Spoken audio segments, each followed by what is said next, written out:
Hello again, everyone. Welcome back to the Best Darn Diddly Review Show.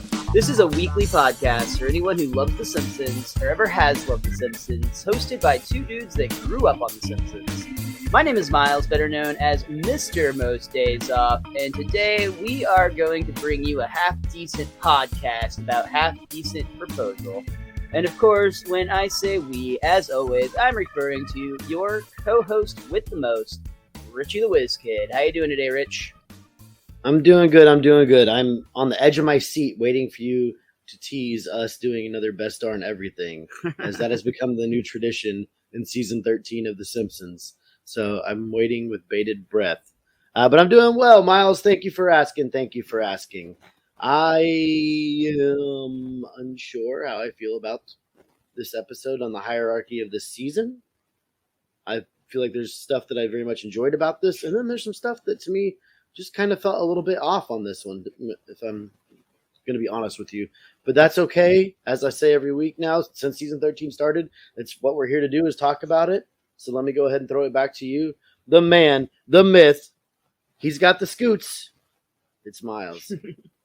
Yeah, man, I agree with you. It's I did not love this episode. I enjoyed this episode. There's a lot of things I liked about this episode. But all in all, I agree with you. There's just something a little bit off about it compared to the rest of the season. But it is a highly praised episode. Very well liked, very highly rated. And I have some interesting things to talk about from the commentary as well. So, I mean, I think that we're going to have an interesting discussion about this episode today. And it's not like bottom. I don't think this is going to compete for my worst episode of the season, per se. There's something weird about it, but let's dive into it and see if we can figure out what it is. We're talking about Half Decent Proposal, which originally aired on February 10th in 2002. We get a chalk gag that That's really weird, Miles. That's weird. What's weird? There's chalkboard gag. 1002? No, there's a chalkboard gag. It's already starting off. Yeah, I got you, because we've been like 3 or 4 weeks in a row with that one. Yep. Gotcha. I was bummed out, to be honest, because when I saw this chalkboard gag, I will not bite the hand that feeds me Butterfinger. I was ready for like some sort of something to be addressed on the commentary, and they didn't talk about it at all, which to me, very obviously, this has to be some sort of backlash or apology or, reference to when we talked about a couple episodes ago with Marge's banning sugar episode, Sweet and Sour Marge. They made that joke at Butterfinger's expense, and Al Jean had specifically said it was right after their deal had ended. So I don't know, man. I was really hoping there was more to this than or more information about this chalk gag available, and I just didn't find anything. Aw. I mean, it's like very obvious and staring us in the face, so I think you're right. It has to be. But I don't know. Again, they didn't mention it on the commentary, which I'll talk about in a moment.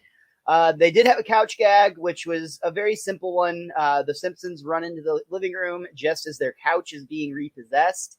Homer is very upset about it, but the kids just sit down. Yeah, it was. I do like that Bart and Lisa just sit down and watch TV anyway. The commentary track on this one was also interesting. This one featured Al Jean, James Lipton, which is the guy from like inside the actor's studio, which when I first heard he was there, I'm like, oh, this is cool. I'm really interested to see what he has to say. And he said almost nothing. Like, honestly, he introduced himself and he made like a joke or two throughout the episode, but like very little insight or talking from James Lipton, which is disappointing. Matt Selman, Tim Long, Matt Warburton, Ian Maxstone Graham, Dan Castellaneta, and the director Lauren McMullen were all a part of the episode as commentary as well. And there was definitely some interesting insights, but again, just weird that they had like a special guest and then like basically didn't talk to him. Yeah, must have been one of those people wandering down the hallway and they said, hey, come join us. Well, I think Lipton is a big fan of The Simpsons. Like, I think he's spoken about that before. He's had the whole cast on his show before where he was getting them all to do their character voices where there's like 6 of them in the room. It's actually a pretty fun little episode. Yeah, yeah. I think that's where you get to see Dan and Julie like doing Marge and Homer together. Yeah. Whoa, that's weird. Squeaky Spring Symphony, Richie. But yeah, let's talk about some of the things I liked about this episode before we even get into it, because a lot of what I liked about this episode is a direct result of the director Lauren McMullen. Lauren McMullen is known for creating these very tough shots that feature a lot of layers and are fairly unusual for The Simpsons in general, to the point that during animation of this episode, the animators gave her the nickname Lauren McMultiplane because almost every shot she was creating was like a multiplane shot. And some good examples of these would be like the moment when they're going through the computer wire, like through the internet. The moment when Artie is in the room, it's like, yeah, it's all damaged. The room where Marge is like, it's like the shrine to Marge room that Artie has. That's like a very complex shot. The scene in the desert when Homer and Lenny are driving on the bus, there's all these layers. Like all of those shots are beautiful. And they didn't talk about it, but I would have to assume those are some of the coveted the cells that they do that people collect just because of how complex they are. But it was a lot of work, and again, did earn her that nickname. Though, I will point out that Lauren went on to animate the majority of the Alaska sequence from the Simpsons movie, and then went on to animate for Pixar. So it seems like makes sense. Totally it kind of fits what she was doing at the time. Interesting, very interesting. We should also point out the Alaska shots in the movie are really good too. Really fun sequence, right? And like again, I think layered would be a good word to describe it. Also, this episode's commentary has Al Jean talking about how, I should say that Half Decent Proposal is a parody of the 1993 movie Indecent Proposal, where a man offers another man like $1 million to sleep with his wife. And Al Jean was actually criticized for parodying this movie for a couple of reasons. One, it was like 8 years old and really not that popular. At the time it was released, it was somewhat popular, but it didn't really catch like a following. But Al actually commented that he prefers doing that. Like he actually gets annoyed or tired of doing parodies that everybody has done, and much prefers to try to find these kind of not lost, but just more obscure properties to kind of make a story out of. Hey, we were commenting on that about something before the show started. We really were. That is true. Possible. So, starting out on this episode, we see that it is nighttime and the entire city of Springfield is sleeping, or at least most everybody. Comic book guy is cuddled up with his beloved Jar Jar doll. He's like, "Oh, Jar Jar, no one loves you but me." That's fine. You can keep him. He also has not one, but 2 signed pictures by Mark Hamill on his wall. Yeah. I thought that was fun, too. But as we continue traveling through Springfield, we see that there is one person that is not sleeping at all, and it's because her husband is snoring so loudly that Marge is unable to sleep. She's literally pulling her hair around her head, like pushing up against her ears. Her eyes are bloodshot. She looks like she's having a rough night for sure. And at one point, she even tries to go and sleep out on the front porch, which I might be cutting ahead to something later on that one. But point is, she's not sleeping. And right off the bat, I will say I'm annoyed is the wrong word, but this is one of those just suddenly, you guys have been we've seen Marge and Homer sleeping soundly night after night for years, and it's just oh yeah, but he snores like a chimney or chainsaw. That could be something that he developed, though. I thought one of the sicknesses with snoring that it doesn't always. It's not like you just always have it. You can just get it later in life. So sure, I don't know. Seems like a pretty suddenly onset sleep distraction, I'll say. Remember, every episode could all be happening at once or not at all. So That's true. It's all a flexible reality. I'm not like hung up on it, but it did look. You said you were upset, sir. I said I was annoyed. Upset's too strong of a word. Though you're upsetting Simpsons me now realm I was in. You said you were upset. And I'm glad this is recording so we can go back and figure out what I actually did say. Not that I'm going to. We do see that this lack of sleep, though, is causing Marge to have problems because she is not really nailing breakfast in this case. She's like putting milk in the potted plant instead of the cereal bowl. She's nailing breakfast, all right. She puts a stack of magazines with syrup on top in front of Lisa.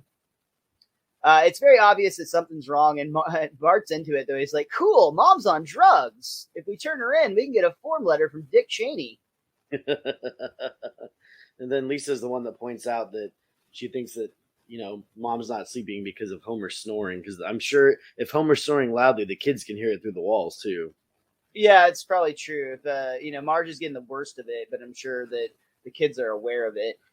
I'm sure we've all been around somebody that snores like that before. My dad was huge, like it was almost identical to Homer's. You'd be through multiple walls and you could still hear it. And I always thought it sounded like there was like a fight going on. And then he'd always have a hiss at the end of each one where I was like, is there a snake in the room? What's going on? It was ridiculously loud for so long. I worked with a scuba instructor for a while that when we'd go camping to teach classes, we would make him pitch his tent like across the field just because he was so loud. It was obnoxious. That probably means that these people that we care about were actually dying because they weren't breathing while they were sleeping, and we just were too stupid to understand at the time. Yeah, I just kind of wish that dude would have stopped. It would have been much more convenient. I'm okay with it. I'm only worried about people breathing underwater. They need to handle the top side themselves. Mm-hmm. Lisa encourages her mom to get a doctor's appointment, but she notices that it's really hard to make a doctor's appointment on a Wednesday. And it's because we cut to Dr. Hibbert, who is, as the script describes it, playing mailbox golf. With Dr. Nick, because Dr. Nick's the one driving. They're like going around smashing mailboxes. It's kind of hilarious. As doctors do. Yeah, I mean, you got to do something to blow off the steam, right? Mm-hmm. Of making all that money. On the phone, Marge is like, I haven't lost so much sleep since little Barty had the scoots. Well, there's a surgical option, but it's not cheap. And this is in person. Yeah, this is at the office. They slide the cost, almost like a negotiation. Hibbert slides the cost to Homer, who reads it, and he's like, interesting. Here's my counter offer. And he writes something back, and Hibbert's like... He writes, do it for free. For free. And then Hibbert's just like, get out. This is where Marge actually, when Homer's snoring the next night, Marge actually crawls out on the front stoop trying to get some sleep, and she's actually smacked in the face with the morning paper the next day, which the headline says, science discovers that sleep is important. And then below that it says, like, today was a slow news day or something like that. We also get more examples of how the lack of sleep is affecting Marge. Because, for instance, she's driving the kid. This is actually kind of low-key scary, but she's driving the kids, Bart, Lisa, and Milhouse, off somewhere, maybe to school, perhaps. I'm not sure if they said or not, but she kind of dozes off until she's woken up by a semi-truck's horn. And she's like startled awake and yells out, I'll get it. And he jumps out of her door and rolls down a hill. And she looks like she's happy. Like she's actually resting while she's going down the hill. Yeah, she actually falls asleep while spinning. The kids, not so much though. Bart takes the wheel and is like calling for the Milhouse and Lisa to jump on the pedals. And, Milhouse, being an opportunistic dude, sees that being in close proximity to Lisa, I mean, he's on the brake, she's on the gas after all, is a great opportunity to invite Lisa to, or he's just like, do you have a date to the harvest dance? This is not a good time. It's never a good time. That night, Marge is so desperate that she decides she needs to get out of her house to get some sleep. So she goes to her sisters, who are immediately thrilled as they survey the scene and see that Marge has an overnight bag, no husband. It's finally happened. She left Homer. I'll get the champagne. And let's get that ring off. And she takes out a big thing of bolt cutters and tries to cut it, but Marge is like, whoa, Delilah. I didn't leave Homer, and I never will. I just need one night away from his snoring. Great, we'll have a girls' night. No bras. She bolt cuts her own bra. Yeah. They decide that they're going to watch some BHO, which is a clever parody of HBO. They are watching the hit show Nookie in New York, which is apparently about 4 single women who act like gay men. That sounds great. We cut to a clear parody of Sex in the City where we get the 4 women, Miranda, Charlotte, Samantha, and Sarah? Yeah, sure. Sure, I never watched an episode. If I'm not having sex by the end of this goat cheese quesadilla, I'm going to scream. I also enjoy sex. Since this morning, I've had sex with a New York Nick, 2 subway cops, and a guy who works on Wall Street. Broker? Nah, she's just really sore. I love Patty's like, this is so our lives. Yeah. It's like they hit a camera in our apartments. And then there's an That's the end of the episode. There's an advertisement for the next episode coming up, which is Arliss. And they all scream and die for the remote. I don't know why, but the Arliss joke really made me laugh for a little bit. I never watched Arliss, so I can't speak to the quality of that show, but they sure seem to hate it, and that was funny. Yeah. They're able to change the channel to Channel 6 News, where we have Kent Brockman announcing, "Gentlemen, start your envy. Men's Wealth magazine has listed the 100 richest men in the country, and coming in at number 5 is Springfield native Artie Ziff." Whoa, your old boyfriend. Please, we went out once. Artie made megabucks with a revolutionary invention, a converter that changes that horrible modem noise into easy listening music. We see Artie at a convention, like some sort of like tech festival or convention or whatever you call it, and he's demonstrating his modem that changes that to a parody of Georgie Girl, which, according to IMDb, this is actually the second time that the Simpsons parody Georgie Girl with completely different lyrics both times. Previously, it was used on the Simpsons episode Lisa the Beauty Queen all the way back in 1992. Wow. Yeah. Okay. Good times, right? Yeah. It's also available with Artie's version with lyrics. Yeah, and he's singing like, "Hey, computer geek, you will be connected in no time," to the tune of a modem. Good save, Miles. Yeah. What do we see? Oh, yeah, we actually cut back. Marge is explaining their history, and we cut back to another Simpsons episode, The Way We Was, where we first met Artie Ziff. Went from a sweet little shrimp to an octopus. Selma is encouraging Marge to get in touch with them, just to congratulate him on his success, wink, wink, because she's clearly wanting them to get back together. Mm-hmm. And, well, I suppose I could just write him a letter. Patty's like, "Are you nuts?" And she's like, "Email, female."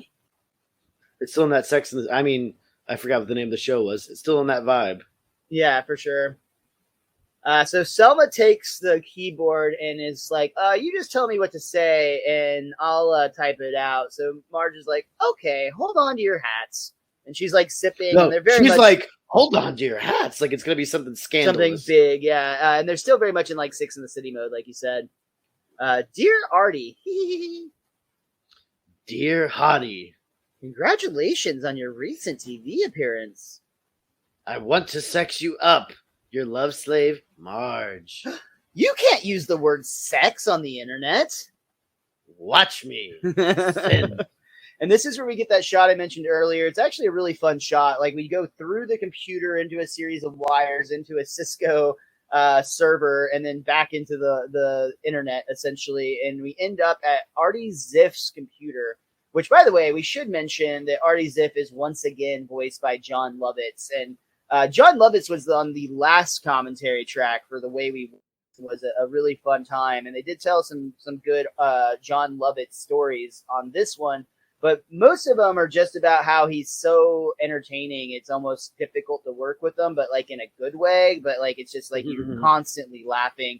And it was Dan Castellaneta at one point, remembers somebody had told him, he's like, what was it? He's like, you need to stop being so ridiculous. And he just was like, without hesitation, he's like, that's what they pay me for.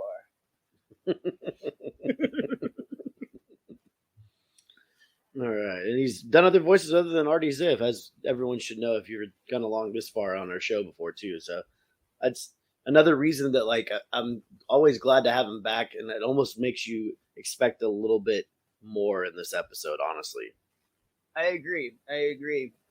But Artie is excited to receive a note from Marge Simpson. After all, isn't that a coincidence? I was just thinking about her for the last 20 years.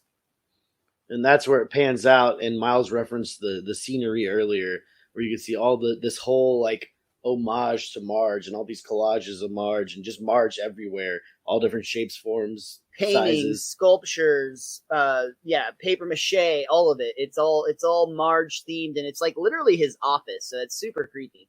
Yeah. And that does bring us to the end of our first act, which ends at 5 minutes and 48 seconds. So just a little light on this one. But once again, this is an episode that the acts feel more connected than even like last week, for instance, when the first one was kind of just like there to get us started. This one actually feels like it's more connected to the entire episode. A little more like 2 weeks ago. Mm-hmm. Mm-hmm. So Marge is got a good night of sleep at her sister's house, and she shows up for breakfast the next day and is noticeably different. She is on her game. She's making a different breakfast for every single person at the table. And Homer's even excited. He toasts the happy and well-rested Marge. But before he can get too far into his toast, a helicopter lands in the backyard. Let's approach with caution. They all go out, and it's of course Artie Ziff is landing in there. They all go out except Homer, and he's laughing at the kitchen table. He's like, unguarded breakfast, the sweetest taboo, and he starts eating. He just starts eating everybody's breakfast, yeah, which is kind of hilarious, knowing that it's Artie outside, so he's leaving his wife to the wolves in this case. Mm-hmm. Well, Marge Bouvier. Artie Ziff? Oh, that email. Look, I got a little drunk and I'm not surprised you want me back in your life. You can't spell party without Artie. If you misspell party or Artie. How you doing? Look, it's great to see you, but you should know I'm happily married. He asked if it was consummated, and Marge is like, yeah, pretty much, while gesturing to the 3 kids around her. Yeah, she picks up Maggie and is like kind of looking at the Bart and Lisa. Homer walks up. He's still got a bowl of cereal, and Marge is like getting onto him for eating with his mouth full, which gives Artie an opening.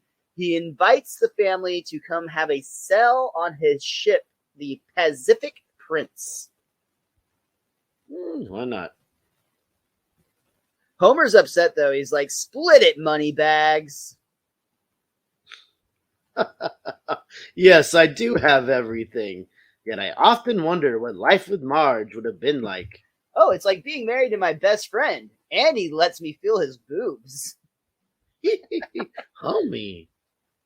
So we actually, at this point, are out on Artie Ziff's boat. He's invited the entire Simpsons family. They're sailing the seas. The kids are playing. They're having drinks together. And Artie cuts to the chase. He basically is proposing that he will give them $1 million if he is allowed to spend one weekend alone with with Homer's wife. $1 million? Wait a minute. How much sex would be involved? Because if it's some... Artie explains that his intentions are more innocent than that. He just wants the chance to show Marge what her life could have been like had she chosen Artie instead of Homer back in high school. But Marge is really innocent. Wait, it's less. Well, it's not. It's not innocent, but it's. He's trying to play it off as more innocent. Is what I'm trying to say. He's trying to say it's not a sex thing. It's a time travel thing, I guess. As we will cut to a joke later in the episode. Marge is appalled, though. Artie, that's a sick idea. Come on, Homer. We're leaving. And so they get inside the helicopter that's on the boat to leave. And Artie's like yelling at him like to just think about it as Homer and Marge fly off. I do like the line by the sea captain right here, though. You'll win her yet, Artie. I mean, Artie. And just then, Lisa and Bart walk out from below the deck and are like, hey, where's our parents? They forgot Maggie again, but this time they forgot her on screen. They just forgot all of them. Yep. That night, though, Homer is once again snoring. Marge is once again not sleeping. And Homer actually stirs awake with an idea that if they had Artie's money, Homer could not only get that snoring surgery, but at least 2 of those other surgeries that he desperately needs before, like, clutching his chest. No way, no how. I got used to the snoring, just like I got used to saying Courtney Cox Arquette. Besides, I like some of the noises you make in bed. One squeaking spring symphony coming up. Which seems like it went well for them. Marge was pleased with Homer's performance, it seems, but before Homer could respond, he immediately fell asleep and started snoring. I thought that was the point where, like, he was still awake and snoring too at one point. I think this is the next morning, right after that happens. Like, the next morning, he's like, Marge, did you get any sleep? And she's like, no. And then he's like, mid, like, talking to her, he starts snoring again. And she's just like, are you snoring while you're awake? Mm-hmm. Yes. So they basically decide that maybe they should look into it because $1 million would be nice and sleep is important. So Homer is actually invites Artie back to the home where they have a negotiation. He basically, it's not really a negotiation, he just tells Artie the rules. No funny stuff. And by funny stuff, I mean no hand holding, goo eyes, a misdirected woo, which is pretty much any John Woo film. Your wife's virtue shall remain as untouched as Bill Gates' weight room. I like that they just threw out 2 random jabs at both John Woo and Bill Gates right here for seemingly no reason. They did talk about how they actually all like really like John Woo, but they just thought it was a funny joke. So Marge kisses her husband goodbye, says goodbye to her kids, and flies off with Artie in his helicopter, leaving towards his mansion. We get a parody of the series finale of MASH here. The MASH theme plays, and in the rocks and lawn, Homer is spelled out, keep your clothes on. Yeah, which that's the scene they used to advertise for reruns of this episode. Sure. And I got to the point where I'd seen that so much that it used to not do anything for me, but it's been so long since I've seen this episode that it definitely got me that when I watched it last night. So Homer decides he's got the weekend to himself, so he's going to go down to the bar and hang out with his friends. He's even buying drinks because of the payday he's got coming. And it's not until he's talking to Lenny, Carl, and Mo that he realizes the possible negative effects of this whole arrangement. I mean, he's trying to defend it by saying, I didn't sell her, I just rented her to an old boyfriend. Gee, $1 million. That's going to buy him a lot of swings in the old batting cage. Even Lenny's like, looks like everyone's a winner. Marge gets a great new life. And you get more sprawl space on the bed. And literally, this is when Homer's like, wait, you really think Marge is going to fall for this guy? Even after I bought her that hockey fight tape? I'd dump your ass. Me too. Yeah, I can't get Artie out of my head. He's like a spy in the House of Mo. So that spy in the House of Mo line was directly ripped from a writer that several of the Simpsons writers have worked with that none of them liked. They described him as a pompous They basically said pompous, started to say something else and backed off of it and did not name him. But he apparently at one point directly quoted that, like, this is his quote: "My writing style is like being a spy in the house of me." And they just thought that was the douchiest thing they've ever heard. So they decided to put it into this episode. Shots fired. A spy in the house of Mo is how Artie makes Mo feel. And that's when Homer starts to freak out. He's like, oh my God, I've got to get her back before it's too late. Where he apparently is going to run off to Artie Ziff's manor. Which I thought when Artie answered the phone earlier, in the background it said Silicon Valley. So it does, Homer, yeah, very much like the Hollywood sign. He's like a tech mogul. Yeah, but that means Homer's got to be somewhere near that area then. And he's got to go through West Springfield, which is 3 times the size of Texas. Yeah, like it doesn't add up logistically, Miles. Yeah, something's off there. I wonder if they're ever going to figure that out.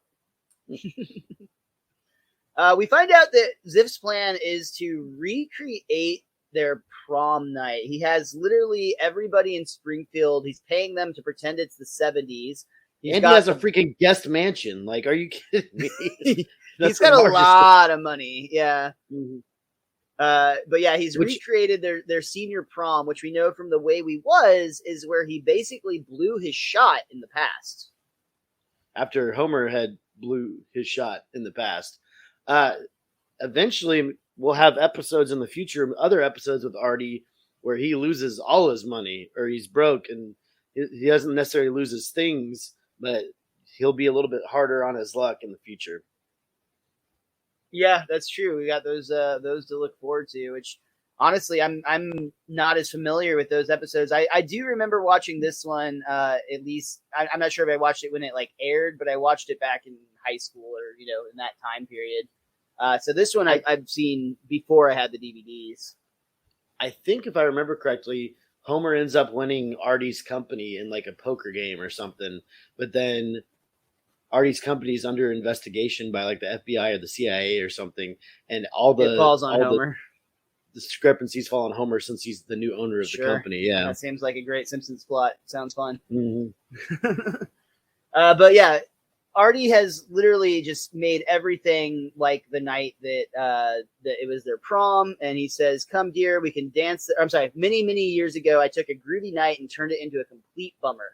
Tonight, you get the prom you always deserved. Oh, Artie, it's very sweet. Come, dear, we can dance all night. The band hasn't worked since the rap party for James at 16. And then he leans in, some say they're cursed. Ooh. And this is where we see that Homer has snuck onto the property. I mean, it's not really sneaking. He's like sprinting through the whole thing. It's like when you're playing a stealth mission on a video game on easy. If you just move really quick, the guards don't even notice you. All the enemies are always looking in towards the scenery instead of out towards where the people would be coming from. Exactly, yeah. Yeah. He even takes a moment to stop and kick a statue of Artie, which can't feel great. God! It's our high school prom, and once again, I have no date. But he does have an old friend who sees him. Their old high school principal, Dondelinger, who is there and greets him in his old way. Simpson? Hello, Dondelinger. You're not on the guest list, Simpson. Order of Prom King Ziff. And have you been drinking?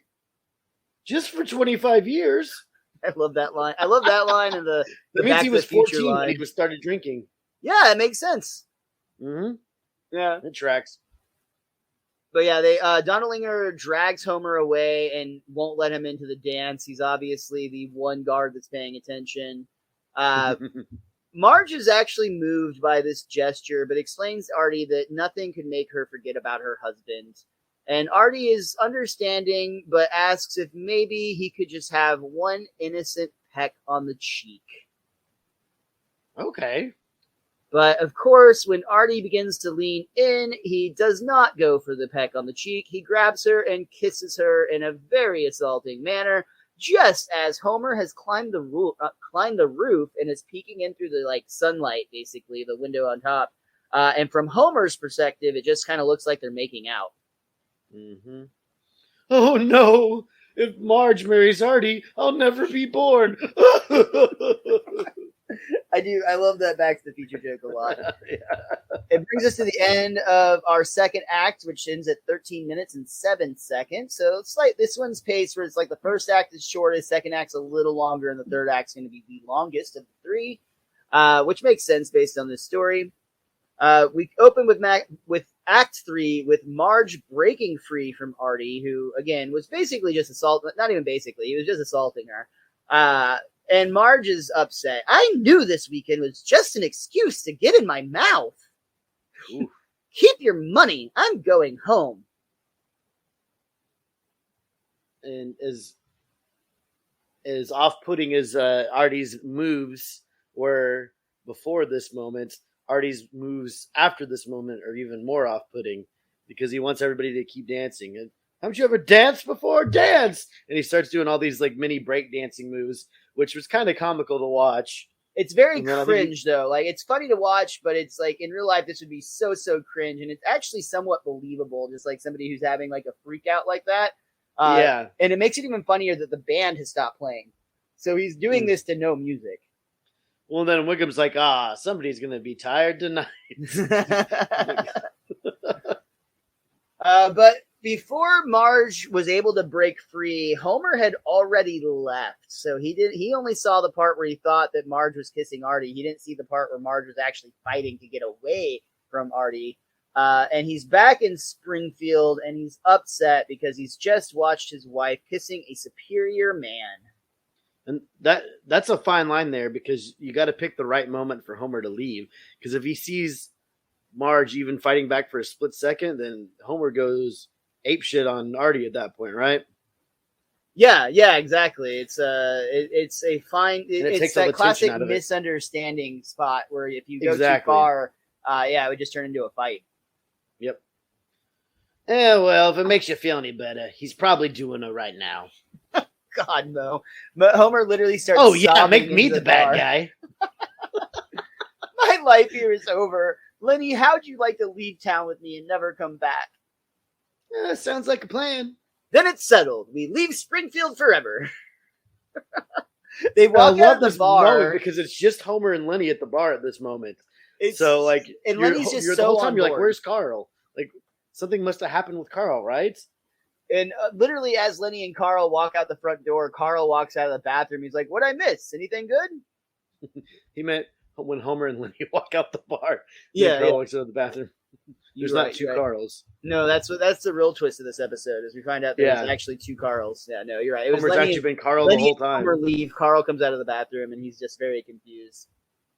We cut back to Marge, who has now just arrived home, still in her prom outfit. She took a $912 taxi, but tells the cabbie to send the bill to Baron von Kiss-a-Lot.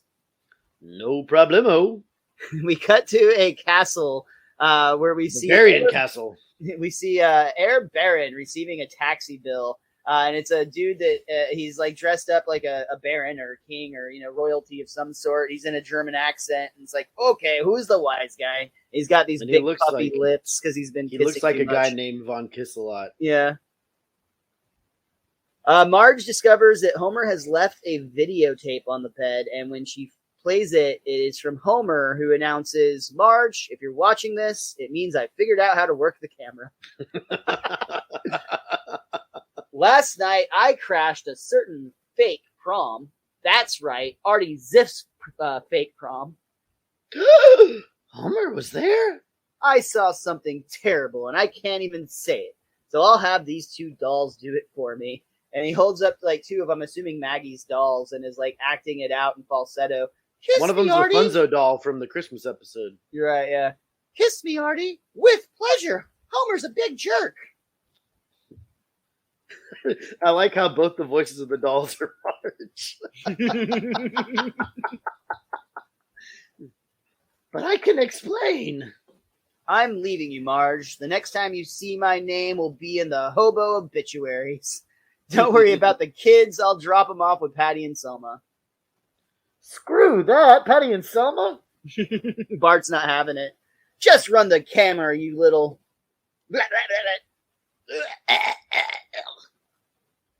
But as the camera falls from him choking, he looks in one more time and says, "Goodbye, my darling." No. So we see that Homer and Lenny have actually boarded a bus, and this is the scene where they're kind of traveling across the desert. You can see cactus and clouds in the background. It's really pretty. And all the cactuses look like Marge to Homer. And they drive by Mount Carlmore, a huge bust of Carl carved out of solid mountain rock. I carved that one wonderful summer. What did Carl think? You know, we never discussed it. We see that Homer and Lenny have actually taken a bus to an oil refinery where they're looking for a job, one that will get them killed, it sounds like. Mm-hmm. Do you have any jobs for a man who wants to die? Something indoorsy? Close to a bathroom? I'll put you on Rig 13 as soon as they burn off the corpses. Homer is excited. This job's going to be perfect. I'm going to leave this world the way I entered it. Dirty, screaming, and torn away from the woman I love. Quick and pointless. That's the death for me. They're like casually excited about it. Marge is, though, still trying to track down Homer, doing some detective work, but she finds out that he's gone to West Springfield. I'm trying to remember how she figures it out, and it doesn't say it right here. He had checked out. Lisa realizes he checked out like several books on oil rigs. Yeah, that's at the library. And dying. Yeah. And the most dangerous jobs in the oil refinery in West Springfield. Yeah. That's practically a death sentence. And then Abe walks out and he's like, "What happened now? Homer built a 300 game?" Grandpa, that happened a year and a half ago. This is where Lisa points out that West Springfield is actually 3 times the size of Texas, which makes searching practically impossible unless you have a helicopter. So Marge reaches out to Artie Ziff one more time, and she is grateful that he decides to help. Think nothing of it, Marge. I hope we can always be friends. Of course. With privileges. Mm-hmm. Does that work on anyone? No, but when it does, hello. We cut to Rig 13, where Homer and Lenny successfully cap the well and decide to raise their goggles in triumph, which ends up causing a whole spiral of badness because the goggles magnify the sun, which catches some ants on fire. The ants are now flaming and walk into the oil that's spilled all over the place. And they get into the oil and they go, for a second, because it's like they dip themselves in water. And then it immediately goes up in flames, causing the entire rig to be burning. And yeah, it looks like this is going to be the end for Homer and Lenny. That is the end. That's when they die and the series is over. They cry out, "Oh no, this is how Faceless Joe lost his legs." Yeah. Just then, though, we see the helicopter fly up, and Marge is opening the side door. She lowers down a rope, screaming, "Climb up!" Lenny starts to do so, but Homer doesn't budge. Lenny's confused. "Ain't you coming, Homer?" Why? So I can watch my wife spend the rest of her life in the arms of another man? I don't think so. Good day. And then he pulls Lenny off the ladder. Yeah. If I can't save myself, you can't save yourself either. But Homer! We said good day. But just then, Artie pokes his head out of the helicopter door and announces, "You've won. You own Marge's heart, and there's something I could never buy." And then that does the trick for Homer. He starts smiling. Homer's ready to go. He's climbing up the ladder. But Lenny is now the depressed one who refuses to climb, as there's nothing on that helicopter for me. Don't be so sure. And Lenny is overwhelmed with joy, and he starts to climb up the ladder. He goes, Now, Carl Carlson? I'll say that the IMDb page says that this is the episode that first suggests that Lenny and Carl have an intimate relationship, which I feel, I guess, depends on your definition of intimate. I don't necessarily think there's any undertones here other than that these two dudes just love each other. I think but see, for me, it's not Carl on Lenny. It's just Lenny on Carl. Okay. Like, it's like Lenny has a man crush on Carl, because I think we'll even find there's an episode where Carl takes over the power plants, and I think he even talks about, well, I'm missing my wife and kids, and then you find out that he actually has a wife and kids. I could be misremembering, but I'm pretty sure that will happen down the road. So I feel like it's all Lenny on Carl. So Miles, if you want to carve my face into the side of a mountain, I'm totally fine with that. Hell yeah. We can never talk about it after that, too. Weirdly enough. So the rescue is successful. Homer and Lenny and Carl and Marge and Artie all fly back to the Simpsons' home, where Homer's like, and now we just have that one little thing about the $1 million. But Marge refuses to let him take it. I can't take his money. I can't print my own money. I have to work for money. Why don't I just lie down and die? Get it, man. Artie reminds Homer that if there's any lesson that we should all take away from this, it's that I'm rich, rich, rich, before getting on his helicopter and flying away. But he needs help getting, like, he tries to climb into the helicopter, but he's too short. He has his little guy inside the helicopter has to pull him up in there. Yeah. Artie did not leave The Simpsons $1 million, but it seems that he's at least trying to make things right with a kind gesture. He has his latest invention, which is a snore converter that looks very similar to a gas mask. But whenever he puts it on, much like his modem, it converts his snoring sounds to the song Sweet Dreams Are Made of This. So Homer and Marge are both able to peacefully fall asleep in their bed together for the first time in this episode. But things aren't quite right with that machine. He's a loser, Marge. Dump him. I've traveled the world and the 7 seas. I am watching you through a camera. The line, I am watching you through a camera, to the tune of Sweet Dreams Are Made of This, is a great ending to this episode, despite all of the problems that we'll talk about. Not a perfect reset, obviously, because now we've got like mind control, Artie Ziff, that is a necessary part of Marge being able to get some sleep. But it is a nice little bow to tie it all up to the beginning. Like I said, this episode was definitely more connected than past episodes. That does bring us to the end of our third act and to the end of the episode. Richie, is there anything else that you or that book of yours want to say about? Forgot what it's called. Half Decent Proposal. This is the seasons of returns, man. Like storylines you never thought would get continuations, like the Vegas Wives and the Artie Ziff stuff. And now 13 years later, it makes you think, like, are we starting to run out of ideas where we're going to bring back old storylines and continue them to see what's going on? And I'm not saying that that's necessarily a bad thing. I'm just pointing out that in, the last 6 or 7 episodes, it's happened twice. So it's kind of an interesting idea to go with. I don't know. I don't know if I can quite put my finger on what's so wrong with this episode. And again, like you said earlier, it's not a bad episode. It won't be on my bottom list at all. It's going to be somewhere in the middle of the pack. Mm-hmm. And I honestly think it's just Artie in this episode. Like, all the stuff going out to West Springfield, I enjoy. The stuff with Homer snoring and them talking and the barflies conversation, I enjoy all that. Yeah. It's something about Artie in this episode. And I think it's just the fact that, like, as a Simpsons fan, Artie's already been demonized from the first season or second season, whatever season it was. And you know what his motive is. Mm-hmm. Like, you know the route it's going to go. And that part happens almost so fast, but then he still, like, it's kind of disturbing when you first see him, like, grab Marge and start making out with her, essentially.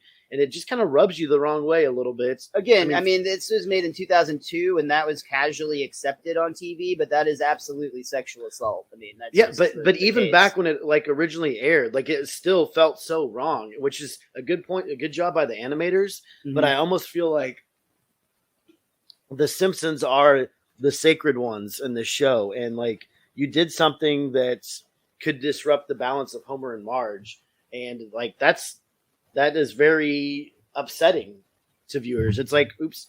It's like when we talk about Bart being killed in certain Halloween episodes, stuff like that. Like, it's supposed to be funny, and it is a little bit funny as an adult, but as a kid, you're like, no, he's one of the sacred ones. You can't do that. Yeah, he's my favorite. It just kind of, it leaves a bad taste in your mouth a little bit. So Artie's supposed to leave a bad taste in your mouth in this episode, but I feel like it's almost a bad taste in my mouth.